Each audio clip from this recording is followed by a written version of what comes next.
Welcome to the Football Guys Dynasty Show. It's me, the busiest professional nerd on the internet, Jagger May. With me, as always, is my wonderful co host and our Dynasty captain, Jeff Bell. And normally we do risers and fallers, but we're starting the week with negativity in our heart. We've had 6 week sample sizes, so it's time to have honest conversations. We are starting off with the biggest dynasty sells. And Jeff, don't mind me. I'm going to start us off with a controversial one. We need to have a serious conversation about Patrick Mahomes. It's time to sell, folks. And I'm not saying that Patrick Mahomes is bad or he sucks or he's not playing good NFL football. But for the sake of fantasy football and what helps us win championships, not Andy Reid and not the city of Kansas City, that he's just not producing for us. He's throwing the lowest air yards per target in his career, which that seemed to dip more and more. But it's not just the lowest in his career; it's the lowest in the NFL. He's throwing for 5 yards a target. That's lower than Bo Nix. Remember that stat floating around. Moreover, when he's receiving pressure, he's only getting 40. He's only at a 40% completion rate, and that's just some basic minor stats that show you that it's not just the box score, but it's actually some concerning things that have dipped. I still think he could be one of the best quarterbacks we've ever seen. Tom Brady had this. Jeff, what do you think? Is now the time to sell Patrick Mahomes, or is after we get one big game, is that the time to sell Patrick Mahomes? That's my biggest question on I think that that's the answer. because if we, it's Patrick Mahomes, and we're just kind of waiting for that one game, and we get that one game, then yeah, you'll get the people that are ready to buy back in just off one data point, and so that's I guess my question would be how much lower can his market value realistically go? Because it being Mahomes, we're not seeing the production to support that value, but we're still kind of holding off that value. I mean, do we have to get multiple years down the line before anybody is going to adjust this, or are we there already? I guess that would be my primary question. The other thing that would be the rebound. Just we're, I think, one game away from a potential rebound in value, not necessarily in terms of production. So I think that those are my primary concerns because it's been a topic of conversation. And to me, once selling somebody is a topic of conversation, you might have missed your window to sell. And I mean, you say that, but there's the it's Patrick Mahomes crowd. He's still the QB5 and keep trade cut. I know he's still in like the elite tier for me. And I wrote an article at the beginning of the season that no matter what, I'm probably gonna have Patrick Mahomes in the elite tier because he's always gonna have a starting job and he has a high ceiling depending on what changes from year to year. And I think that's fair. But what I'm saying is other guys have entered this conversation and you probably can get a plus on top of that still. Because with him being the QB5, Marvin Harrison's still ranked ahead. Amon-Ra St. Brown, basically all the studs. CJ Stroud's ahead.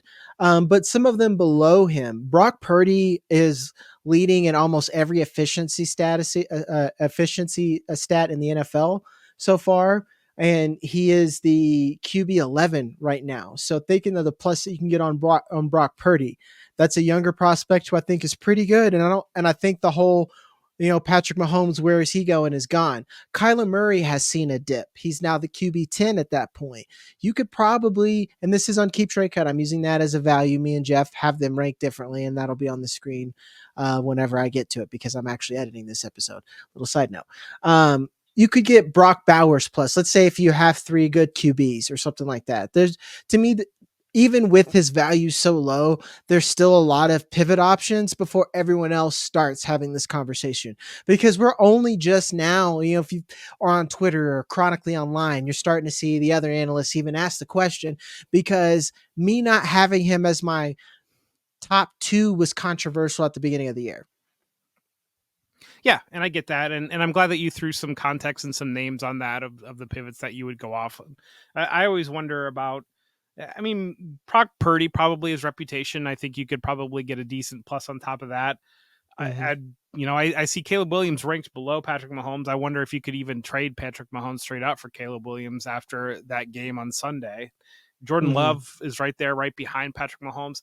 I guess my biggest questions would be right now on what pivot can you get because, but I do like that Brock Purdy call out. I do think that that's a good direction to Yeah. go potentially if you're willing to buy that. Yeah.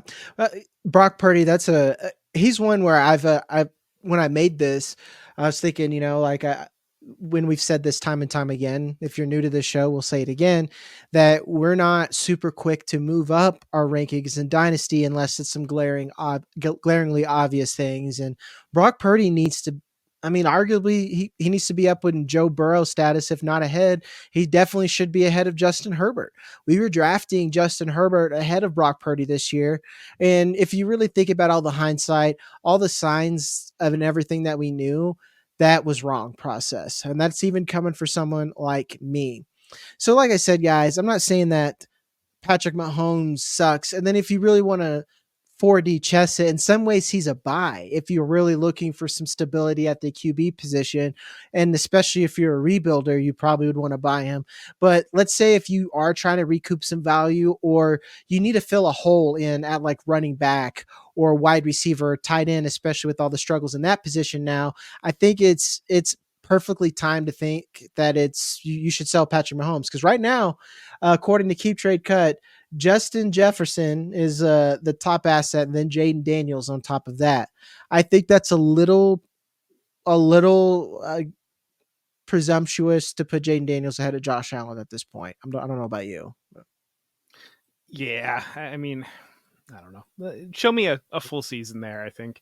And Yeah, like what into the are season, people I'm really willing going to to talk. use the 102 in a superflex draft on Justin Jefferson?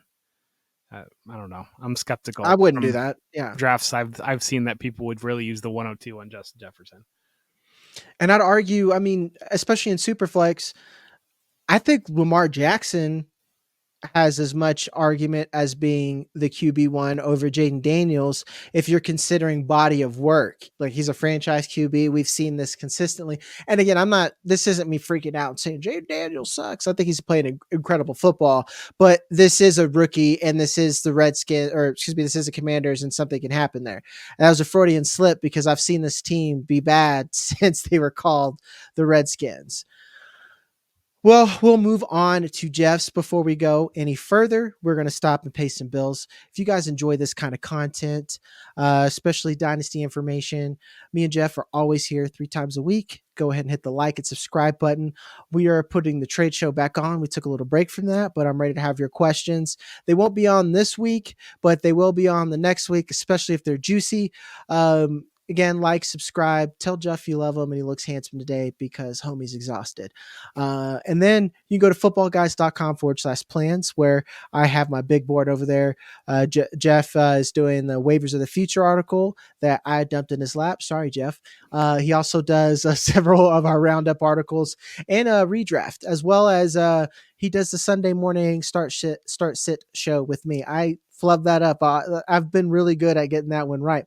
That's it as far as all the selling you stuff. We're going to get to Jeff's sell. And as a Patriots fan, I'm interested in what he has to say.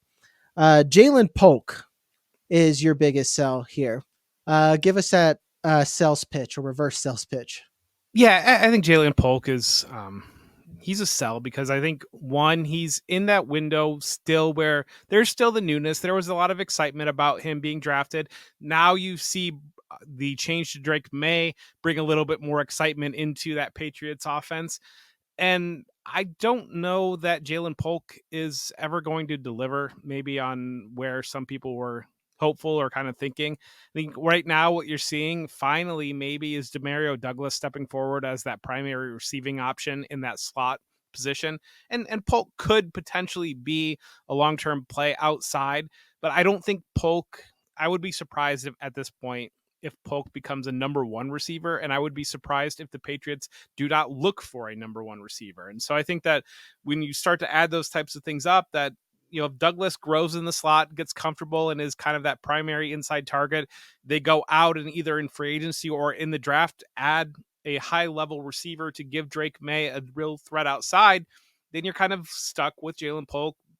Best case scenario being a wide receiver 2.5 ish in this offense that, you're really hoping that you're seeing a lot of growth from Drake May to have fantasy value within that role.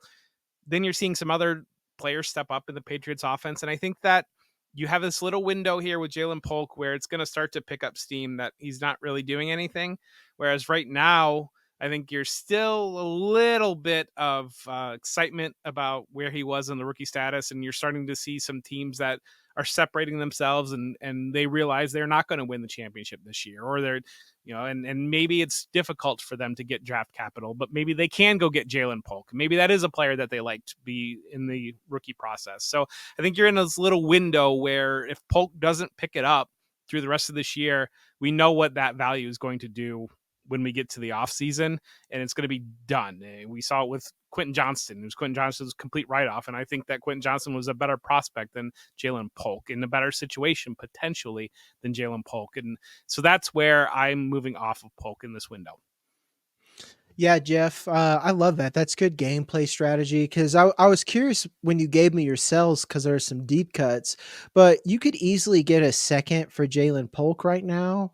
If you let's say if you're a rebuilder or something, I would take that because you could probably get another solid running back or something of more value, or it's just basically a re-roll. But more importantly, if you can get some of these Tyrone Tracy's or something like that that have actual value or may have actual value beyond, I really think you should take that. And you're correct about everything. Me and you have both said that Pop Douglas is the guy in New England. Yeah. He was always going to be the guy. I'm not saying he's going to be the guy as in the number one wide receiver, and they're still going to bring someone in, like Jeff said, but that's another reason why you should move on because Demario Douglas has his role, and now they need a real X or something like that. And then when you look at this draft, I think they can legitimately get another stud tight end easily to move on for Hunter Henry if they want to play along with Hunter Henry and have a good little succession plan there. And some of these wide receivers like Evan Stewart that may fall or Isaiah Bond that they can trade back up for because the offensive line's so bad they got to go tackle regardless.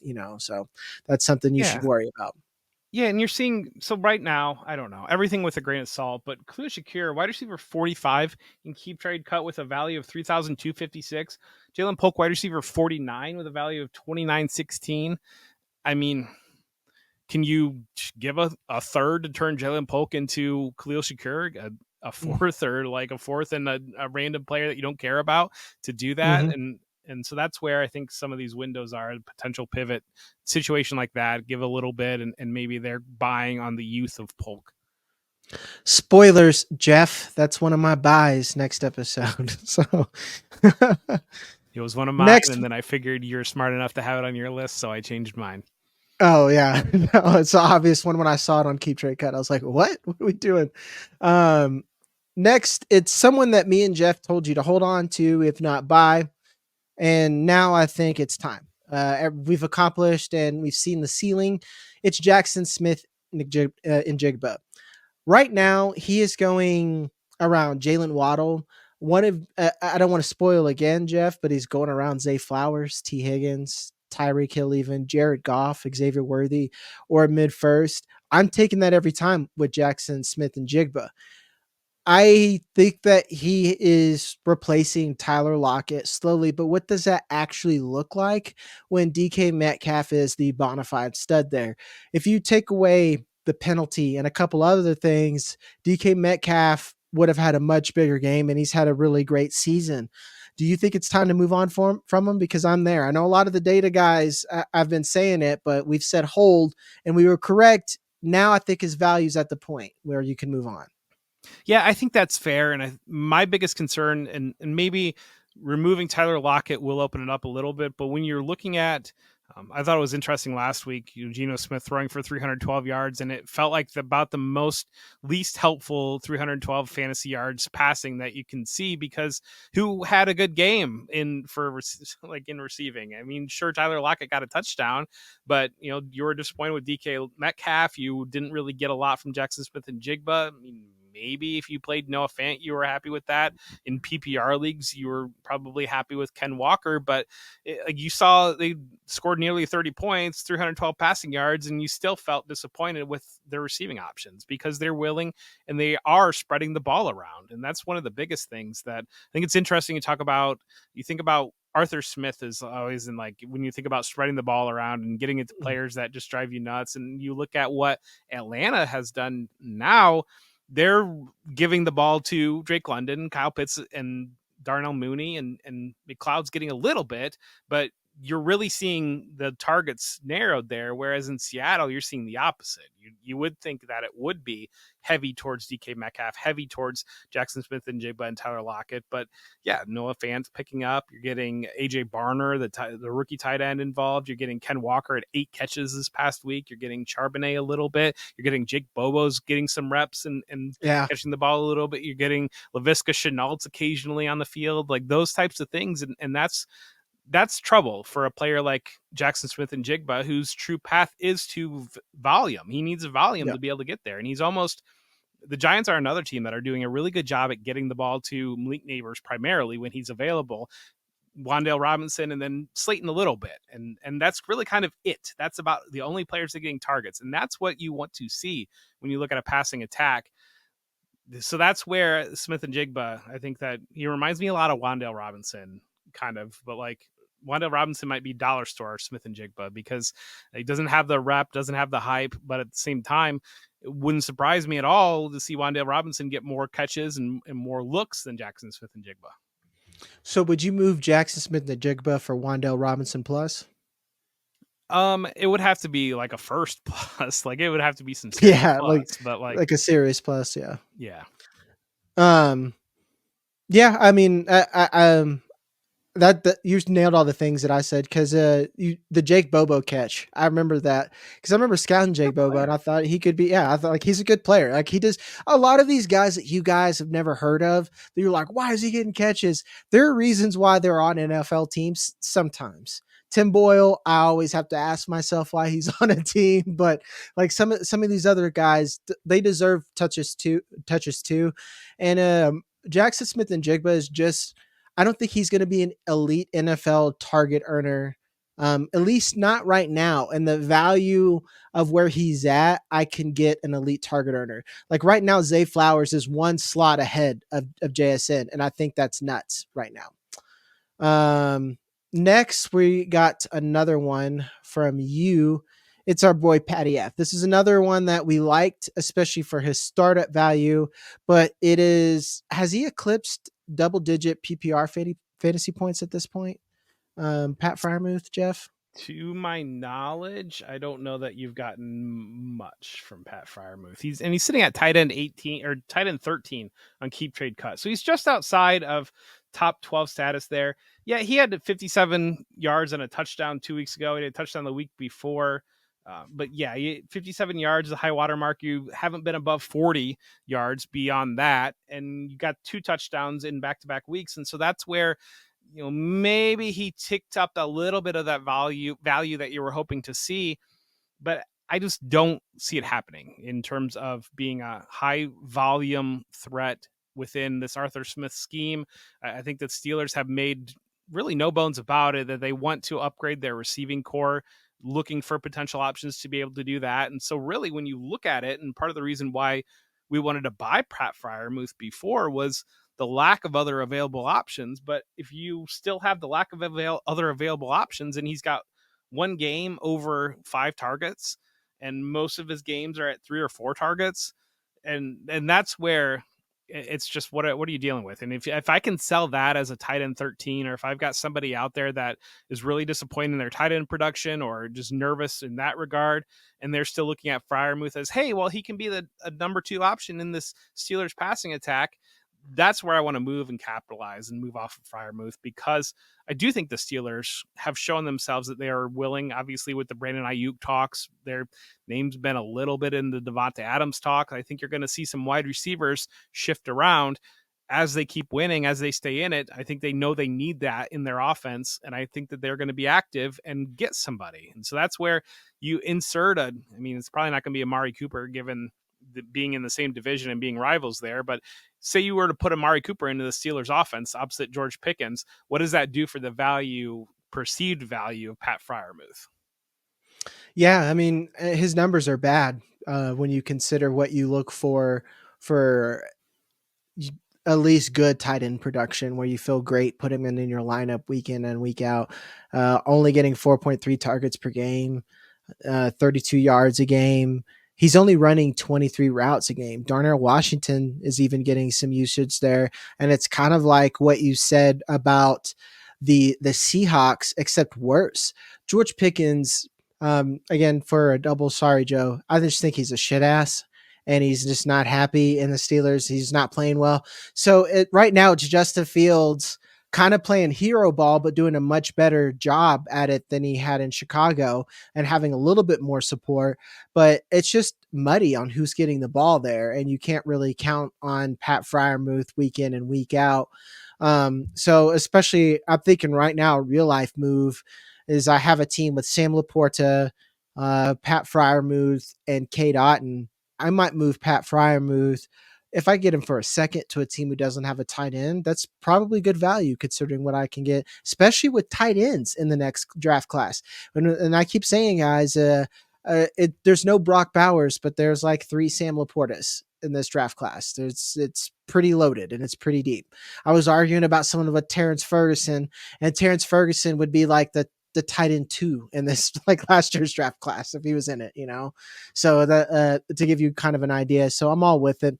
The next one is another this is Jack special. This is someone I've liked at this point, and I've been disappointed in his production for the most part. And he's attached to Anthony Richardson, who I'm also disappointed in his production, even though I kind of knew this is how it's going to be. Michael Pittman Jr. I know, Jeff, you've been lower on him than I've been. This is another gamesmanship one. He was already kind of low. And then if you're following someone on Twitter who's giving you the advanced stats, it hasn't been great. Very low catches over expected, low efficiency. It's been down bad. He's been a lot better with Joe Flacco, and he had a touchdown, but he has this back issue at this point, and he really only had 2 catches and that touchdown. So right now it's kind of get him off your roster as quick as you can for something, you know. I'm sure, Jeff, you agree with that point, right? I do, and I think the thing that you have to mention is the emergence of Josh Downs, and that makes Yes. it really complicated because we've seen Downs come in off that injury and immediately be a target earner and be a focal point of that, especially the short passing offense. And we know the long passing offense. I don't think Alec Pierce is a fluke thing. I think Alec Pierce No. is making plays on the ball downfield and showing himself. And then you've got Adonai Mitchell, and so once you start to add it up, I mean, sure, if Joe Flacco's starting with the Colts quarterback, then maybe a couple options can be relevant weekly. If Anthony Richardson's back there in there at quarterback, I don't know if one option can be relevant weekly, given the volume that I think they want to run with Anthony Richardson. And right now, if I were to place a bet on which option I think would be there with Anthony Richardson, it would be Josh Downs for me. And so if I'm able to kind of sell Pittman off his name value, sell him off of, because he's really been living off of touchdowns the last 2 weeks. And he Mm-hmm. had that one game, 113 yards 3 weeks ago. Other than that, not over 37 yards all season long, had 2 touchdowns in back to back weeks. And we know he's got that injury. It might be the best time right now to sell, because if we have another game and we don't get a touchdown and we get another 3 catches for 32 yards and Josh Downs gets 10 targets and catches 8 balls for 65 yards, then what do you have with Michael Pittman? Yeah, I agree. It's just the time, and you might. This is a player I might honestly undersell because you could probably just buy him back later if you really like him. Because what we're seeing is developmental reps from Anthony Richardson. They're going to throw him out there, and we know it's going to be bad, but he just needs reps, guys. He didn't have him in college. He needs to look at defense. He doesn't even know how to consistently hit an out route because he hasn't thrown a lot in a game. And this is something that we all knew. It just sucks. And I know as far as like insulated fantasy value, Anthony Richardson's going to have a couple of run-ins and stuff like that. He almost had one before he left the game the other day, and that'll be fine. But as far as these wide receivers, it's going to be a rough year. And like I said, I love AD Mitchell. And let's put it this way, AD Mitchell was a better prospect than Alec Pierce. If Alec Pierce can get it together, I think AD Mitchell can. And that's not me saying, go out and buy AD Mitchell wherever you can, but it's definitely you should worry about Michael Pittman Jr. Uh, we're gonna end it. We're gonna end with another one. I think this is another one where we said in the offseason that we should buy. I think you liked him a lot, Jeff. James Conner is your last sell. I did like him a lot, and what I thought would happen, we're seeing happen, and maybe the timing is slightly off because he was banged up against the Packers, and I don't know what his status is moving forward, but that was one where I liked the value in the offseason because I thought he was going to be the primary bell cow for the Cardinals, and he has been, which is He has fantastic. been. Yeah. And now the market has adjusted and the market has caught up. Let's see. Right now he is running back 26 in keep trade cut. He has moved as high as I should be better at this, but he has moved as high as running back 21, whereas you're looking in the summer here, running back 40 in July, at the end of July. Running back 37 beginning of August. So that's when we were telling you to buy him. Running back 40. Now he's sitting at running back 26 right now, 24, 25. He has been in that range. And if I can buy a running back at running back 40 this summer and then turn around and halfway through the season sell him at running back 25 when he's 29 years old, it's probably something that I'm going to be willing to do. And I think that when you look at the running backs that are ranked above him in Dynasty, it's really just kind of, obviously you have Derrick Henry, you've got Joe Mixon, but when it gets to that age range, he's the top guy there. And so that's where, if I can capitalize and move off of that, and especially, I don't know, we live in a perceived vacuum that I don't know if you could really actually flip James Conner for Trey Benson and plus or something like that, and somebody will say, well, I like winning my league, and bless you, and good for you in that regard. But I think right now we're just trying to play value and capitalize, and I think right now is the last great sell window for James Conner's career. Yeah. And to be honest, I think it's realistic that you could sell him for something of value. Like you're selling him high. You can get Ramondre Stevenson plus. I'm doing that, especially for running back. Right now, someone that you've talked about buying, that'll be on next episode. You could get Daniel Jones. That's ranked significantly lower. If you're thinking about trading up, Geno Smith is reachable. It's not too many scrolls up. That's to me, James Conner's a pretty good liquid asset that if you want to move him, you probably can. And you can leave feeling happy. And it just depends on your situation. If you're trying to win now, or if you have some flexibility to kind of think about the future. Well, that's it, folks. We're going to give you some buys on the next episode. We've already kind of given you hits on other ones, but we're going to get more in depth later. And then we're going to have our trade episode at the end of the week. As always, I'm Jagger May, and that's Jeff Bell. Love you guys, and we'll see you on the next one.